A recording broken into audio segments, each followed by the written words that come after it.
On va parler de l'étude L'art de réussir le passage du flambeau avec Nadia Nardonnet, fondatrice de Transmission Lab. Nadia, bonjour. Bonjour Arnaud, merci de me recevoir. Quelle est l'origine de cette étude, l'art de réussir le passage du flambeau? Ah oui, c'est un titre long et ça résulte d'une rencontre entre deux structures, j'allais dire un peu uniques, inédites, qui sont For Talents et Transmission Lab. Alors, je vous donne deux petits mots sur For Talents. For Talents, c'est une structure d'investissement qui a été créée par Mathieu Leclerc, investissement de capitaux familiaux, avec pour mission d'investir dans des entreprises familiales pour accompagner la transmission et pour accompagner ou pour aider, bien évidemment, au passage de flambeau. Voilà. Et de l'autre côté, on a Transmission Lab, donc, que j'ai créé il y a un peu plus de 5 ans, qui est un fonds de dotation. Donc une structure à but non lucratif, philanthropique on va dire, dont la mission est d'évangéliser sur la nécessaire anticipation de la transmission pour les dirigeants, pour pérenniser l'emploi, pour pérenniser les savoir-faire, pour rendre nos entreprises plus durables. Alors entrons dans le vif du sujet. Quels sont les résultats de cette étude ? Alors, les résultats. Alors, je sais que vous êtes rédacteur du Monde du Chiffre, donc j'aimerais pouvoir vous donner des résultats. Je vais vous en donner quelques-uns au démarrage avant de parler de la spécificité de l'étude. Les résultats, c'est que quand une transmission est réussie, elle permet une surperformance de l'entreprise familiale, on est dans les entreprises familiales, performance qui est toujours difficile à analyser parce que quand la transmission est réussie, évidemment tout fonctionne bien, mais avec les entretiens qu'on a pu faire, on a vu qu'il y avait une surperformance par rapport au secteur, par rapport à la moyenne des entreprises du secteur, ça c'est la première chose.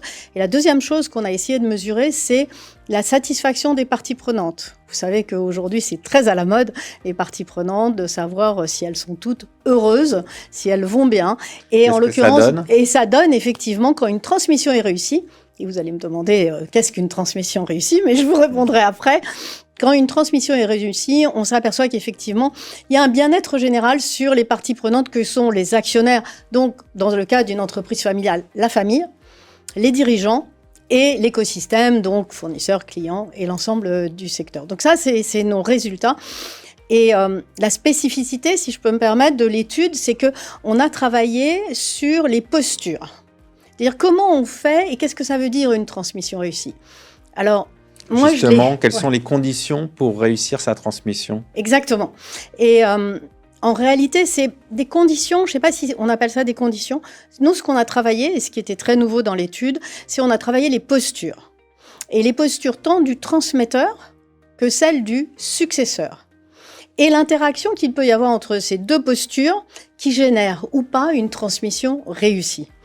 Et en quelques mots, ce qu'on a vu, c'est qu'il y a 2 critères qui vont nous permettre d'analyser les postures du transmetteur. Ces 2 critères, c'est la volonté de contrôle, qui est plus difficile quand on envisage une transmission, et la présence physique. Et on va avoir par rapport à ça 4 postures importantes.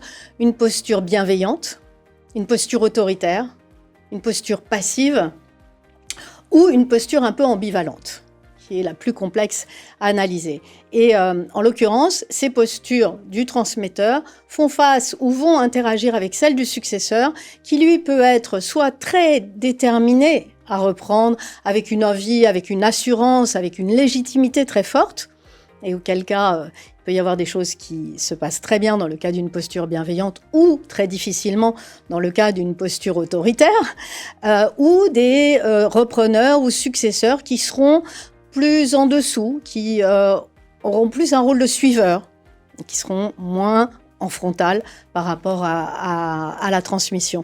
Et dans ces cas-là, ce qu'on voit, enfin ce qui est important par rapport à ça, c'est qu'on s'aperçoit que pour le transmetteur, les 4 valeurs fondamentales qui permettent une transmission réussie ou au minimum qui donnent toutes les chances à la transmission, c'est véritablement le courage du transmetteur à se dire qu'il va anticiper, il va aller vers la transmission, il va lâcher prise.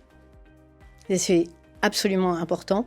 La confiance qu'il va avoir dans le successeur, qu'il va avoir aussi en lui, en se disant moi j'ai une autre vie après mon entreprise.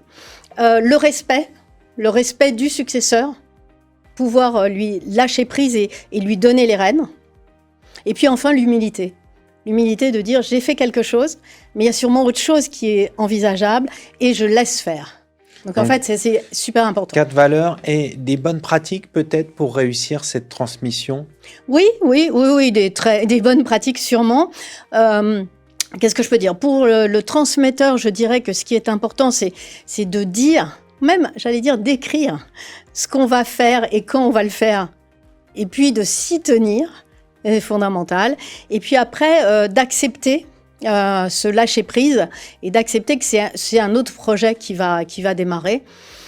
Et pour le successeur, je dirais que ce qui est important, c'est sa légitimité familiale et professionnelle, et puis l'envie qu'il a. Et j'ajouterais peut-être un point, c'est sur l'écosystème une bonne gouvernance. Une gouvernance d'entreprise et une gouvernance de famille qui soit structurée et bien pensée. Bon, voilà des clés pour réussir sa transmission. Des clés pour ce livre que vous avez montré, merci beaucoup, et qui a été illustré par Étienne Appert, qui est formidable. On va conclure là-dessus. Merci d'être passé sur le plateau de la matinale. Merci.